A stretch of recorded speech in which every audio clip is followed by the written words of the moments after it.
The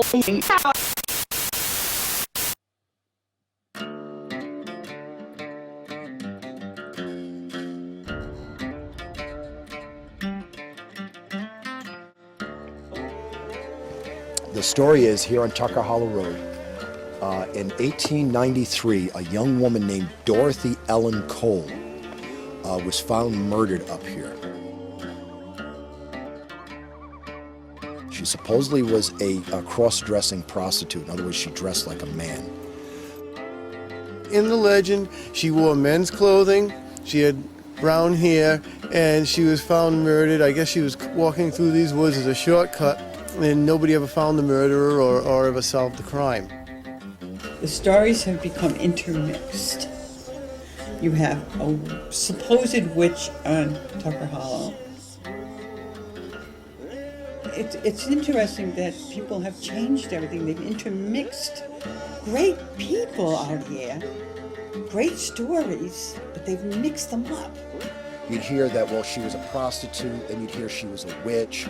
They set her house on fire.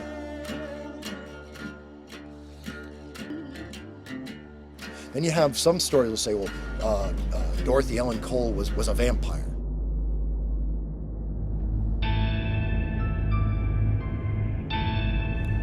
Months after first experiencing its haunted woods, we returned to the town of Foster, Rhode Island. For decades, there have been sightings of a female apparition, dressed in white, roaming around 3 distinct bridges off the Ponegasset River. The name most often attributed to this wandering female spirit is a name synonymous with Foster itself, Dolly Cole. We spoke with 3 different paranormal researchers and Rhode Island resident experts in order to get to the truth behind the many legends of Dolly Cole.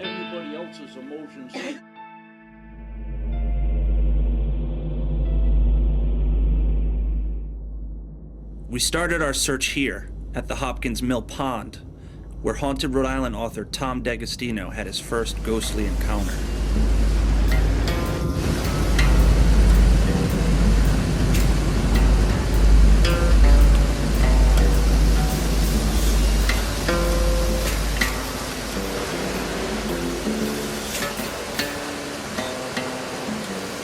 Late summer, early fall in 1972, and I was fishing. My father decided to go across the stream to try that side over there, and then he walks down, and I'm standing here fishing, and all of a sudden I see this woman walk over there,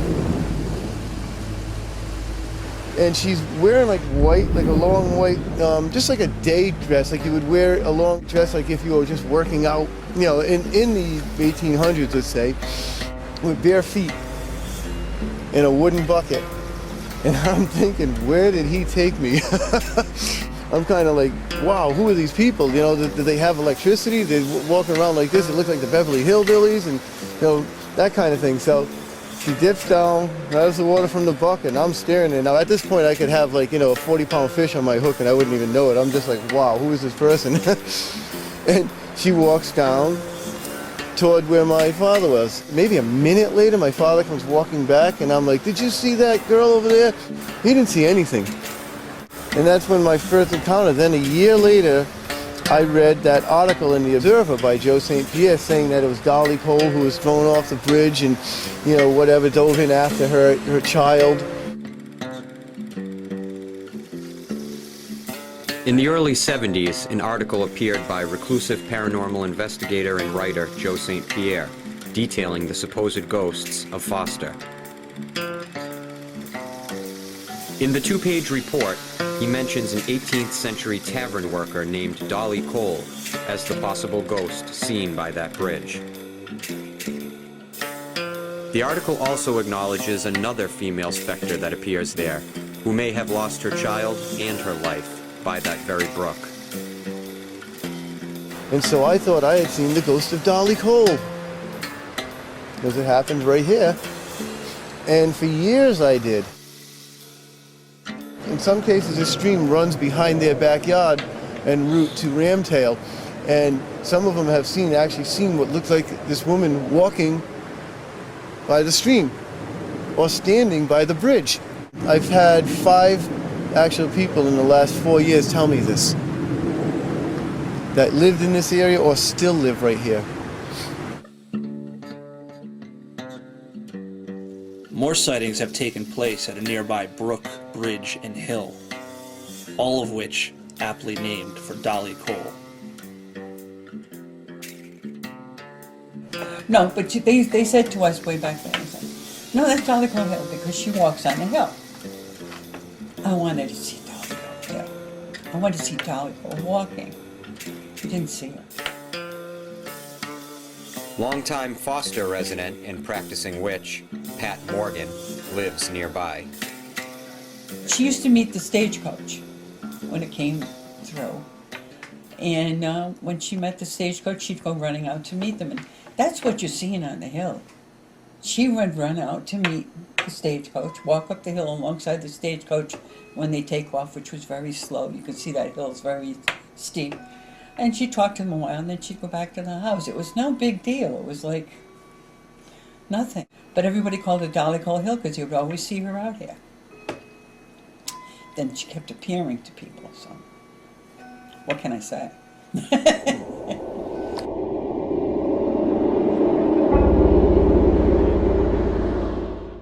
The tales that I have heard is that she has appeared alongside this bridge.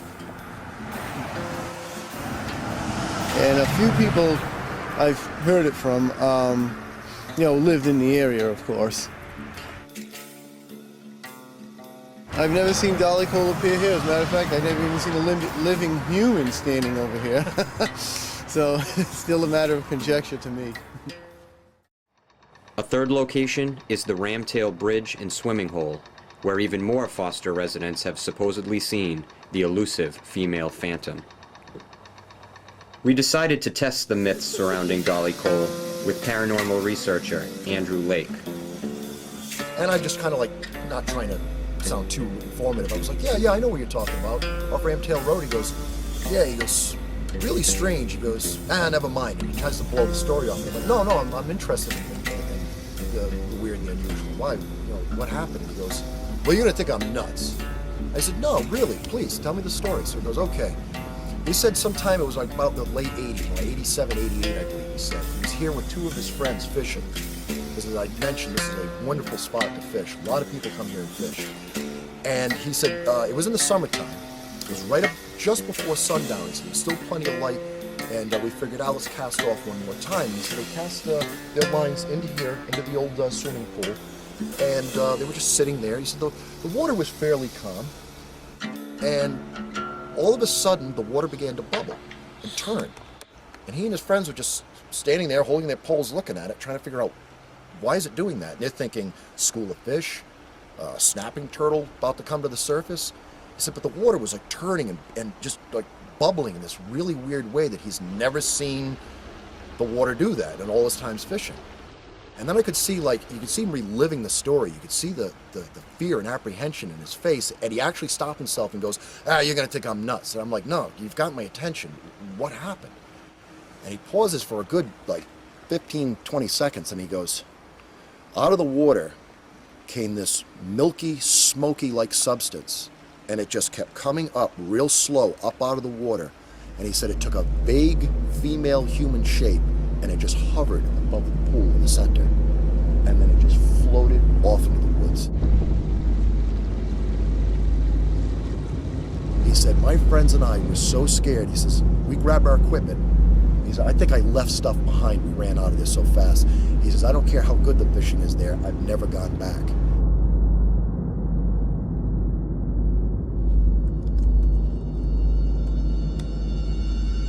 The true identity of Dolly Cole has been shrouded in mystery, as the name has been associated with many stories and myths over the years. One of the more popular beliefs surrounding her name took us to a nearby gun club on Tucker Hollow Road, where the murder of a 27-year-old woman named Dolly Cole is said to have taken place. What is the Dolly Cole legend and how does it originate here? Here is where the 27-year-old version of Dolly Cole was murdered in 1893. They say in the legend she wore men's clothing, she had brown hair, and she was found murdered. I guess she was walking through these woods as a shortcut, and nobody ever found the murderer or ever solved the crime.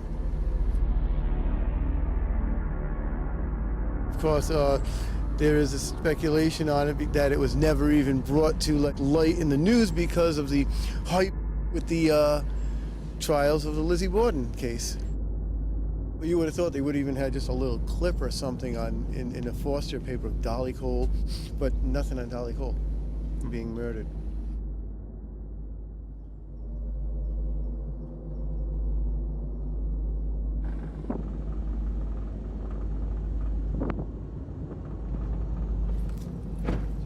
But this was the property that the myth about Dolly Cole was given, its location.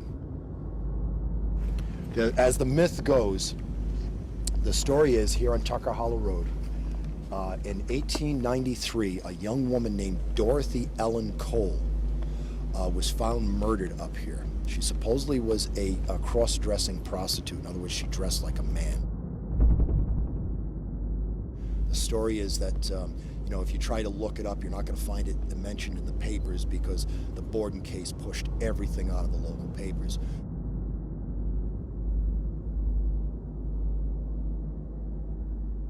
Well, if you go into Providence and look at the Providence papers, yes, the Borden case in 1893, in June, when the trial took place, it dominated the newspapers, with artwork and everything. But if you look at the other smaller newspapers throughout Rhode Island, the Patuxent Valley Gleaner, or you look at the Windham County Transcript in Danielson, Connecticut, they barely touch the story. Just brief, little tiny mentions of the Borden trial. And as a matter of fact, the slightest little bit of news here in Foster would be mentioned. I've seen mentions of, so-and-so just bought a brand new bicycle and it was the talk of the town down at the general store, or a member of the Hopkins family has just come into town with her famous homemade cheese that everyone waits for every season.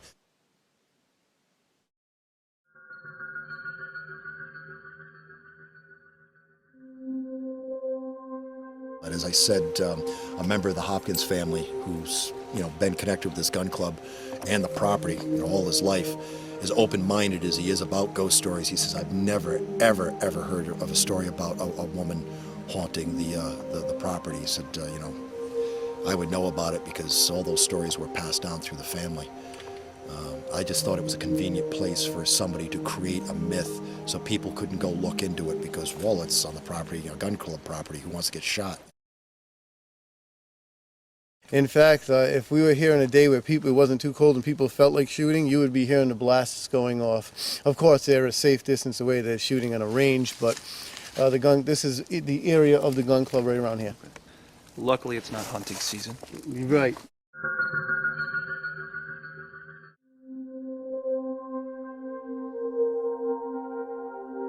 Hunters and people said they have seen this ghost of a woman in men's clothing wandering through the woods here while they were either just walking around, or maybe they're on the area hunting within the gun club or shooting at the range or wherever they do. They witnessed this ghost of a woman wearing men's clothing. Do you think it was a gun club member that exaggerated? It could have been a way of trying to keep people away, but in this day and age, all that does is perpetuate.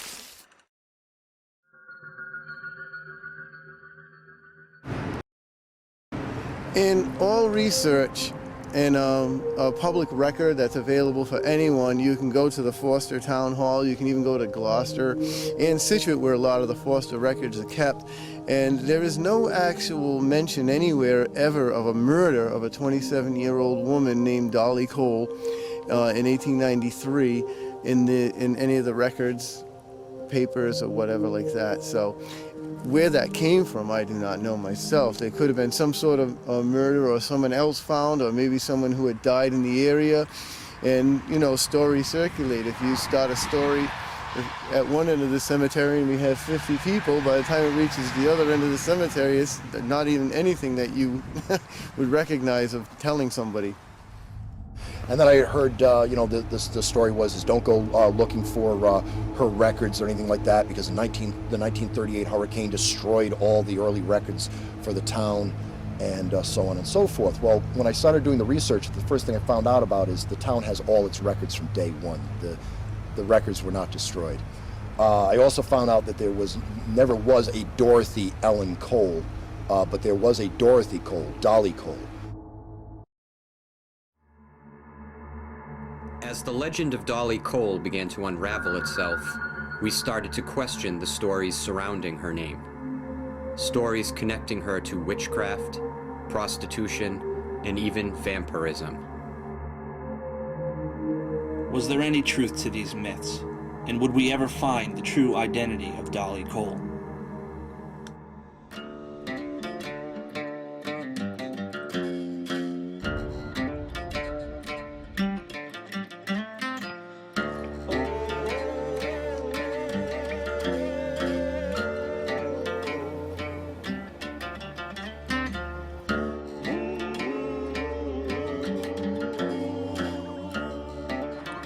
Tom, can you break down the different stories that are attached to Dolly Cole's name?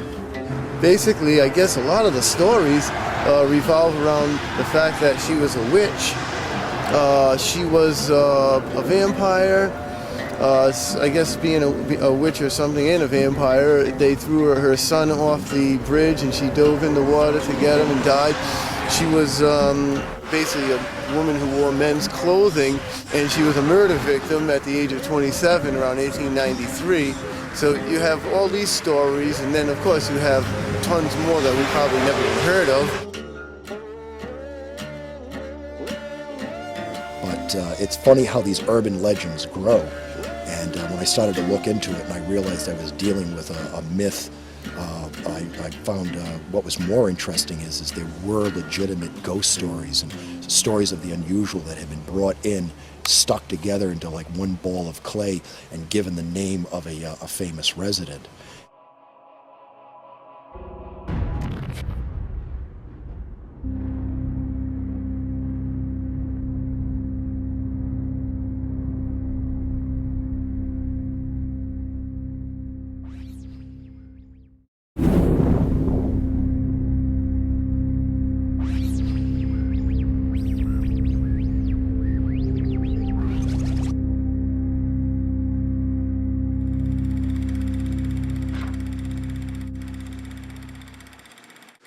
And you hear other things connected to the myth, like she was a witch. Well, you have, Aunt Lonnie. She was the witch of Tucker Hollow Road. She haunts Tucker Hollow Road. You have a supposed witch on Tucker Hollow, okay, whose house was burned down by vigilantes, which happened to, by the way, to Ramtail Mill. And she used to say, as long as one nail was in one board, I will be here. And people used to see her sitting on the stone wall. Well, that's fine. That wasn't Dolly Cole. Dolly Cole wasn't a witch. She was a very interesting lady, but she wasn't a witch. You have another ghost story up in Tucker Hollow Road that's been told for many, many years here in the Hopkins Mills area, and that's of Aunt Lonnie Davis. She was believed to be a witch. She was a recluse. She probably had psychic ability, probably knew all about the herbs and that sort of stuff. So a lot of people shunned and stayed away from her. She would walk her cart to the center of Foster to procure goods and everything. The center at that time, I think it was Hopkins Mill area, which isn't far from here, as we know.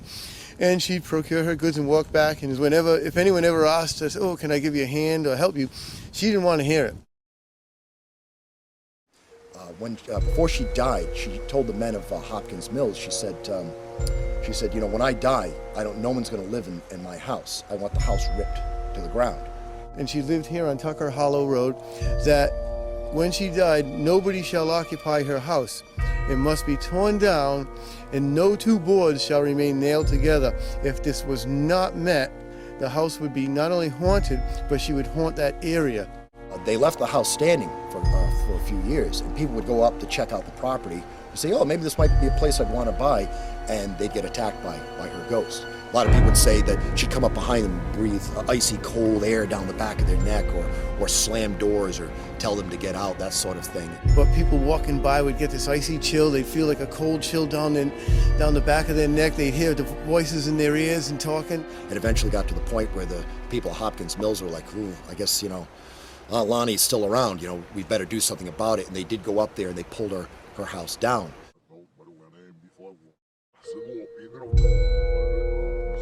Until finally the neighbors figured that, hey, this place is haunted, let's get rid of it. And they tore it down until no two boards remained. However, the ghost lot, as they call it, is still supposedly haunted. I guess they didn't tear it down in, sufficient time enough for her to be happy about it, so she still haunts the lot. I've been told that part of the legend is, though, that two smart Alecs that were up there deliberately left two boards nailed together, and as they left the property, threw them behind them. And to this day, that piece of property is referred to as the ghost lot. It is in town records referred to as the ghost lot.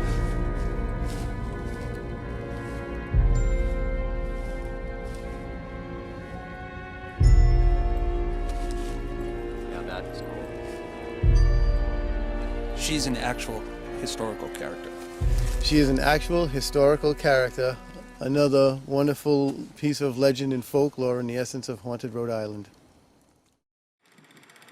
But Lonnie does haunt Tucker Hollow Road. She sits on the wall of a cemetery up on Tucker Hollow Road on the Route 6 end.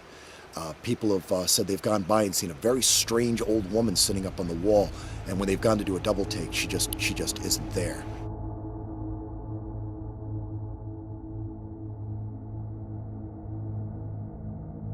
Yes, they did have not just one witch who was haunting this road. Foster has had a reputation for witches. We have in this direction, out toward, I believe, Maple Valley Road is the way to get to it. It's private property, but it is still to this day referred to as Witch Hill. And I've talked to people who have gone out there hiking, and they say that the woods will give you a very creepy vibe. We've also heard that there's a history of witchcraft, or the practice of witchcraft. Yes, well, when we got out here, we were the first and the only that anybody ever talked about. Okay. So you started the rumor. Well, basically, when we moved out here, we were an oddity, but now we're not anywhere close to an oddity. There's a lot of us out here. Well, first of all, I cannot imagine being in the country with all the herbs that you can't be interested in something like that. What about the idea that she was a vampire? Where does that story fit into the Dolly Cole myth? Oh, wow, I have no idea. I've just read that one. It probably was born of, campfire stories, Boy Scouts, or people trying to scare, hanging out in these woods at night trying to scare someone else. Because vampires, let's face it, they're night creatures. So you're out here in the night, and what better thing? You're not going to scare them with, Dolly Cole's a frog. A vampire.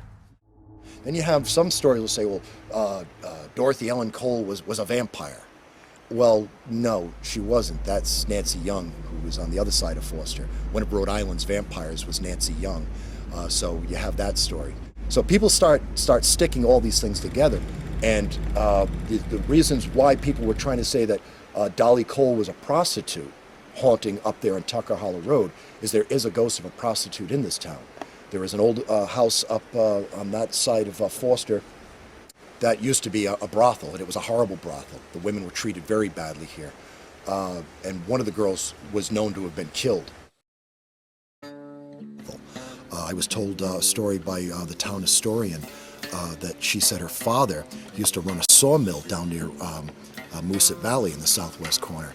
And she said he would pay his men on Fridays, and they'd go right up to the brothel to spend all their money on the women and booze. And Monday morning would come around, and almost none of them would be at work. And he'd have to get in his buggy with his horse and go all the way up to the brothel and literally kick his men out of the beds with, to get them out of there. And, okay, guys, fun's over. You drank and spent all your money on booze and women. We got to get back to work.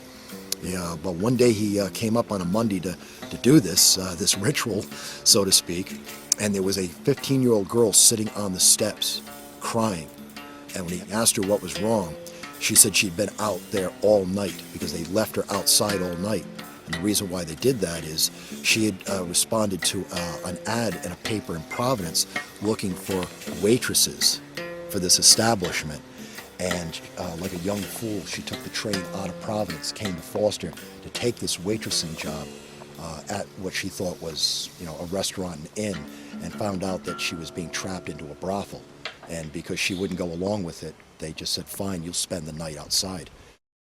And she said that what her dad did as soon as he heard this horrible story being told by this sobbing 15-year-old, he took her down to the train station in Greene, I believe was the location of it at the time, and gave her enough money for a ticket and some money for a pocket, and told her, you foolish young girl, don't you ever, ever again answer an ad like that. Get yourself back to Providence and don't come back out here again. It's interesting that people have changed everything. They've intermixed great people out here, great stories, but they've mixed them up. And like she said, I can't believe the stories I'm seeing online, because they're just not what we learned when we were younger, what we experienced when we were younger. Well, I was going to say, when you first moved to Foster, Yeah. Dolly Cole was a name that you heard because of the brook, because of the The hill. I moved to Dolly. I called it the hill. They said, no, it's Dolly Cole Hill. Like, for instance, I never knew Dolly Cole was buried in there till I went through all the cemeteries. And then I said, I know where she is. She didn't die and drown. She didn't do anything like this. Her daughter is here. She didn't burn to death. Here is Mrs. Dorothy Cole. And she died at 91 years old. Hardly a 27-year-old murder victim, transvestite, or witch. Or vampire, or whatever anyone else called her. Her property was in Foster, Rhode Island, Dolly Cole and Hugh Cole. And Hugh Cole died in 1819, and Dolly Cole lived to be 91 years old. So I could see where a lot of stories would kind of begin to circulate at such an age. And also, because of her age and having owned the property for so long, you have Dolly Cole Brook, you have Dolly Cole Bridge, you have Dolly Cole Hill. I also found out that there never was a Dorothy Ellen Cole, but there was a Dorothy Cole, Dolly Cole, from Cumberland, Rhode Island, who married Hugh Cole, who was a prominent member of this community. He not only fought in the Revolution, but he also served late in life in the War of 1812, and that's what did him in. He came home from being out on the campaign in 1812, and I think he lived less than 4 years after returning back to Hopkins Mills, and passed away. And Dolly also lost her son, Hugh Cole Jr. And before Queen Victoria's time, women traditionally wore white for mourning. So Dolly, for something like nearly 40 years of her life, wore white. She always wore white. And that hill, to this day, for many decades, has been called Dolly Cole Hill. And the reason why it was named after her is because Dolly used to walk up that very steep hill. It was much steeper in her day than it is today. She used to walk all the way up that hill and wait for the stagecoach coming from Providence that would take a rest break up at the top of the hill to change horses. And she would get the scuttlebutt first before anybody else in Hopkins Mill. She'd want to hear what was going on in Providence, so she'd be the first to know. So a lot of people used to jokingly say, that's Dolly Cole Hill, because, she basically owns it, so to speak.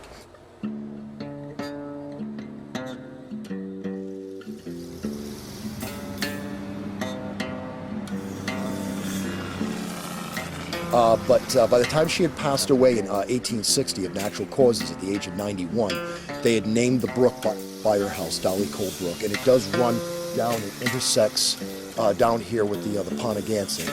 And the little span that goes over it is called the Dolly Cole Bridge. It's not much of a bridge. If you jumped off of it, I don't even think you'd twist your ankle. And the brook, unfortunately, nowadays, you'd barely get splashed and wet. It's not what it used to be.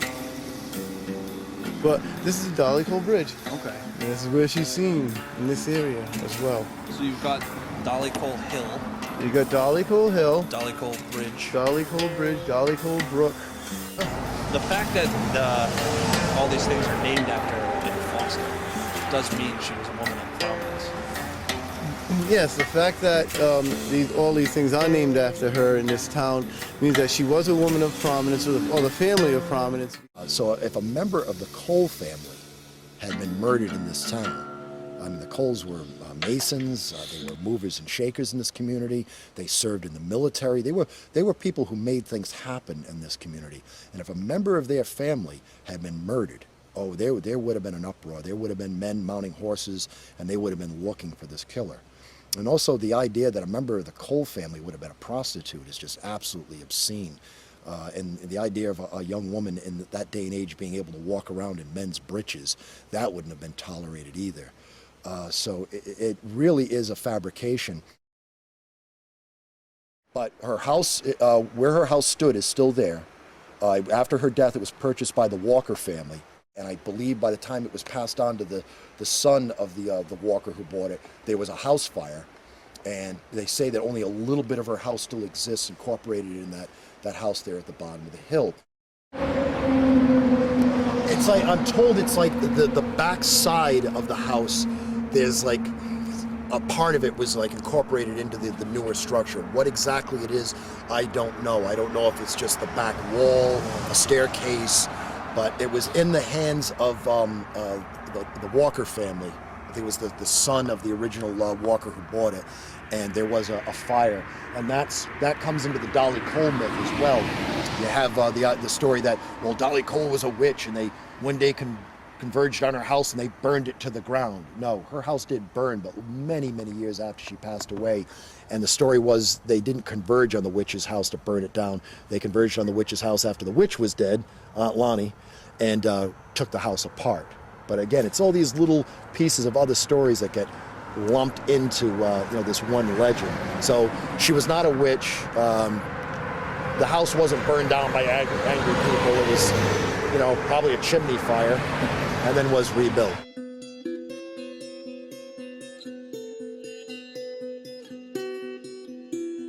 So you have these stories. You have a ghostly prostitute, you have a witch, you have a vampire, and it was all stuck into a story about a young woman who never really existed, but was given the name of a woman who died at the age of 91 and a half, lived out a full life and died peacefully at home, and I believe rests in peace in the Hopkins Mill Cemetery next to her husband and son and her daughter-in-law.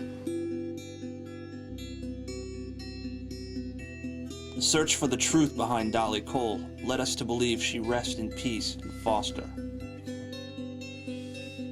If this is the case, then who was the female apparition that is seen wandering Foster's waterways? In some cases, this stream runs behind their backyard en route to Ramtail, and some of them have actually seen what looks like this woman walking by the stream or standing by the bridge.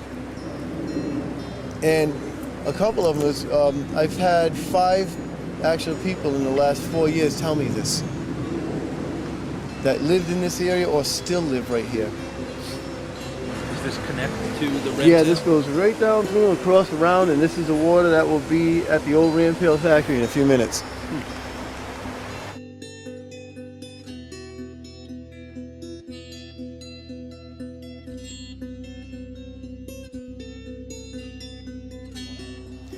Yeah, this is an offshoot. This one and that one actually converge to go into Ramtail.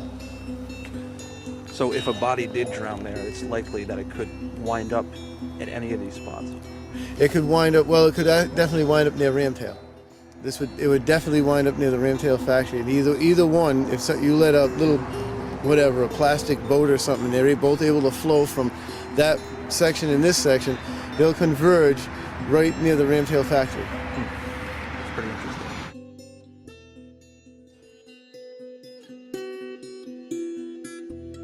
What I found, what the story was, the legitimate ghost story that people have been experiencing, is seeing this woman in white by the river on a bridge, or by the bridge. So a lot of people were thinking, woman in white, oh, it had to be Dolly Cole, by a river on a bridge. Well, that's over there in Hopkins Mill, the Dolly Cole Bridge, the Dolly Cole Brook. Woman in white's got to be Dolly Cole. And that's the misnomer. They were talking about the Ponagansett in this bridge right here, the Ramtail Road Bridge.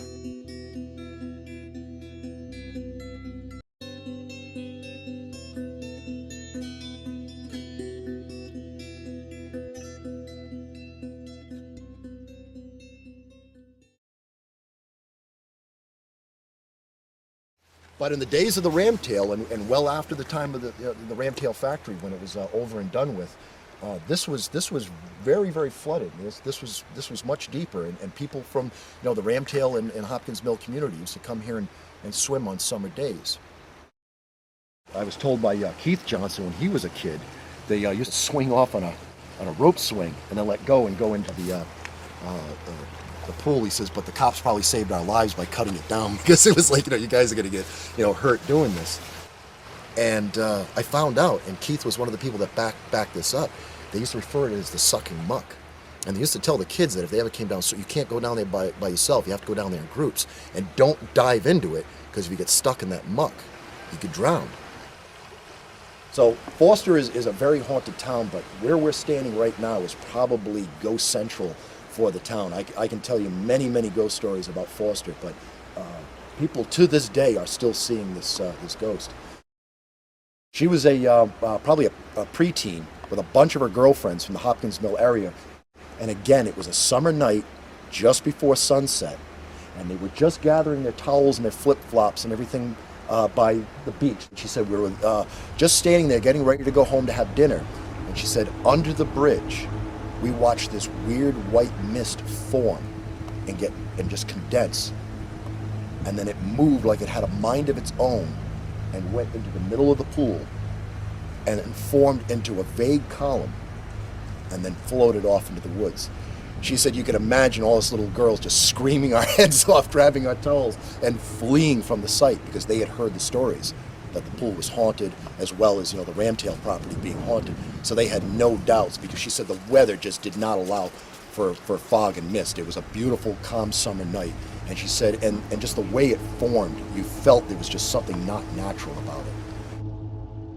She said, I was talking to a good friend of mine that grew up in the Hopkins Mills area, and I'd mentioned you and had told him that I told you, that story.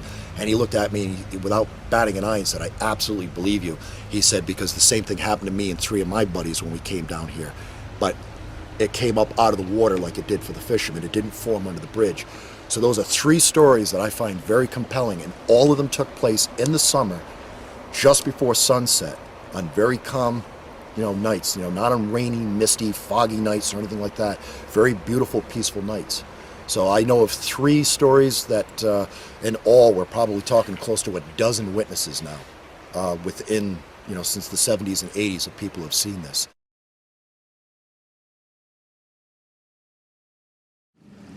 But that's you have a famous woman, Dolly Cole, who wore white, has a bridge named after her and a brook named after her. But you have this other ghost, this other woman in white, and that ghost's identity was a woman named Betsy Grayson. And December 20th, 1860, at 74 years of age, she went down to the river to get fresh water with her pail and was never seen after that. Well, I should not say never seen. She was never seen alive. She was found 3 days later in what's now the Barden Reservoir. The Ponagansett and the Dolly Cole Brook feed into what is now known as the Barden Reservoir, part of the reservoir system. And sadly, they found her muddy body just down there, washed up in the reeds. She had drowned. They took her back to Scituate to her family property, and they buried her there. And shortly after her burial, the people in the Ramtail hamlet were seeing her ghost with her pail, and that was it. People had had enough. We have Peleg Walker haunting down here. You have the other specters around the swimming hole, and now we got Betsy Grayson showing up with a bucket, and nobody would stay down here. I've got a book by Marjorie Matthews called Peleg's Last Word, and in the end of it, she mentions that Betsy Grayson actually used to come down to the pool and fetch water, and she drowned on December 20th, 1860. She drowned with the rushing current, pulled her in. And there's a lot of rocks and stuff here, you can see that. And I guess she banged her head while getting water with a wooden bucket. And that's what struck me as, oh, maybe I saw Betsy Grayson. Betsy Grayson might still haunt this area. She definitely never married, never had any kids of her own. I believe she stepped aside and let her nephew Richard have the family property in Situate and have his life. And she came down here to live a very lonely, secluded life. And I believe that with the cold waters on December 20th, 1860, when she got pulled into the river, she probably died instantly of a heart attack, probably went right into shock. May not know she's dead. A lot of people say that's why ghosts will haunt. They probably don't even know they're dead.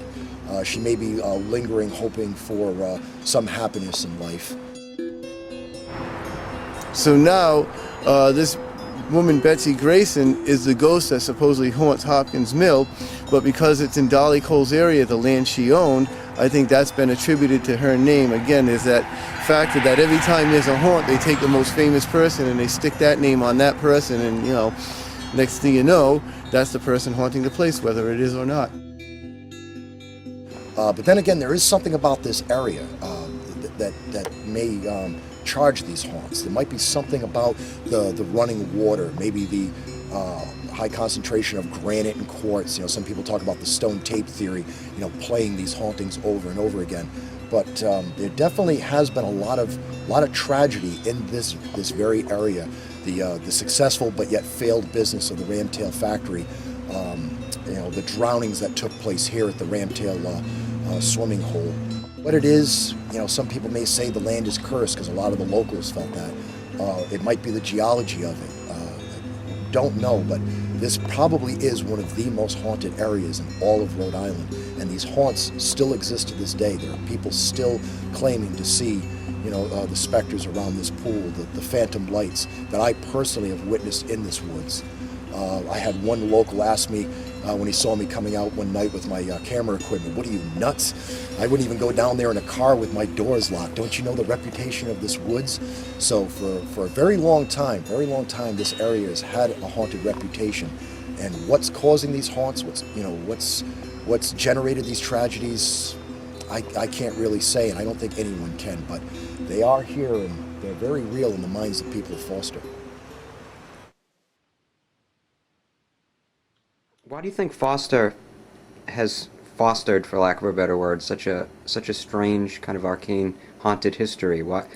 Mostly because it's a country place where people talk more than do other things. They talk to each other about stuff like this. And it's interesting to watch them when they do it because it's nothing. It's part of, oh yeah, somebody shows up, we see them, hi. That's it. They talk about it. And it's the country. And I mean, this is very interesting land. Native Americans, came up here in the summertime to grow their crops and then went back down towards the ocean to be where it was warmer in the wintertime. This is a very interesting area.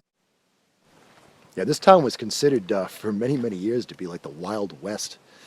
You find newspaper articles from the late 1800s, early 1900s, and they make all these degrading comments like, those people that live out in Foster with all those trees and rocks. No wonder they act like barbarians. There was a horrible murder took place just before the turn of the century in Foster, real grisly crime, and all the newspaper articles all the way into New York were explaining well, of course a crime would take place this grisly because it's Foster, Rhode Island, and there's all these subhumans living out there, and it was a grisly crime. The guy's live-in housekeeper was going to leave him for another job, and they went off to Connecticut for a long day's drinking to talk about it, and she still hadn't changed her mind by the time they got back.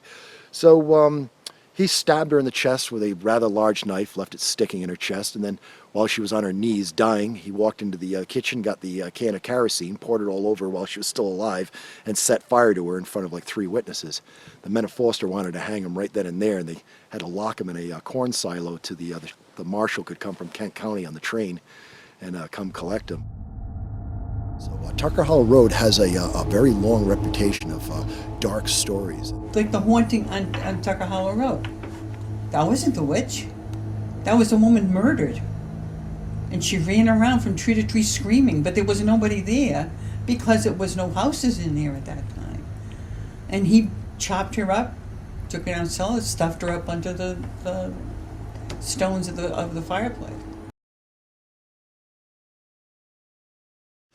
There's another story about a screaming woman on Tucker Hollow Road. I have not been able to find where the origins of this story are, but there is a story about another rather sinister husband who mistreated his wife, chasing her one night into the woods. She was screaming all the way, and he finally caught up to her, killed her, dragged her body back to their house, and tried to hide the body under the hearthstone in front of the fireplace. But that crime was discovered, and he didn't get away with it. But looking around Foster, on many of the back roads in this part of Foster, I have found another murder. A guy had his girlfriend come all the way from Providence to ask why their relationship wasn't becoming more solidified, and why he wouldn't be with her and her alone, and it turned into a heated argument, and he killed her and tried to bury her on the property, and then proceeded to leave for New York City. And authorities from Rhode Island were sent on a manhunt to find him, and they did. Too, Foster's part of its checkered history. We had a lot of speakeasies out here. We had a lot of things. We also had slaves out here. When slaves were only in Newport, in Foster, which is kind of weird, you think about it. With so many people thinking so many evil things about that spot, it becomes what they want it to be. It becomes where you go into it, and it's what they want it to be. It's not something, that was inherently evil, which, by the way, the poems about forest primeval. To me, that is awful, because it's nothing evil about a forest. It's what goes into it, that's the thing. But that's what it is. People can make things evil if they try hard enough.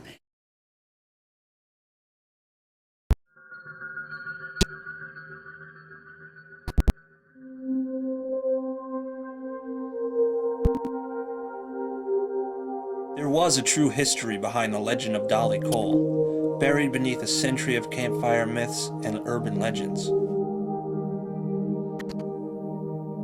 Dolly Cole will continue to wander the waterways of Foster as long as people continue to spin her tales. Underneath it all, you find the truths that make up the haunted history of Foster itself.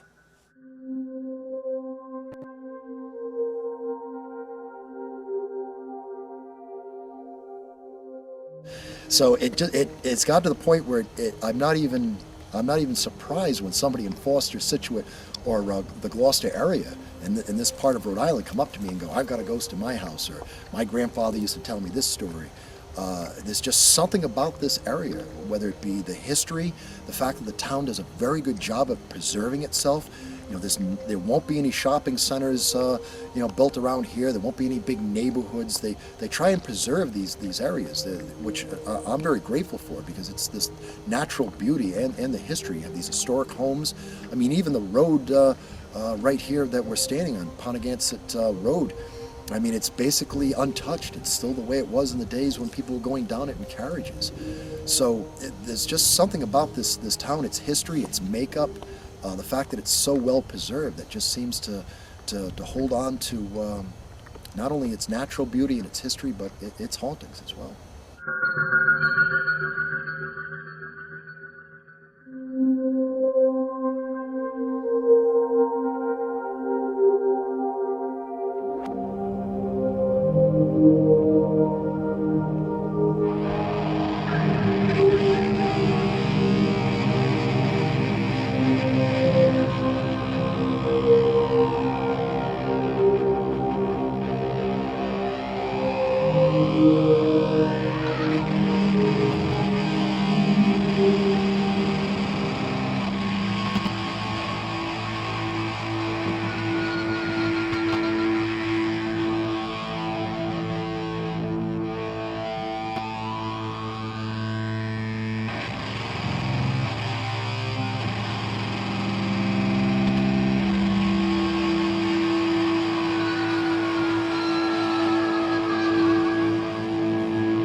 I've been say? psychic since I was 6 months old, so it's not a big deal to me.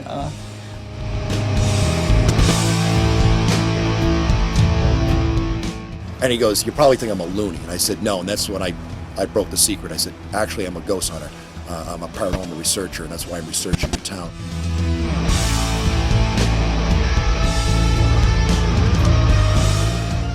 And this is where I saw my first ghost. And you never forget your first ghost.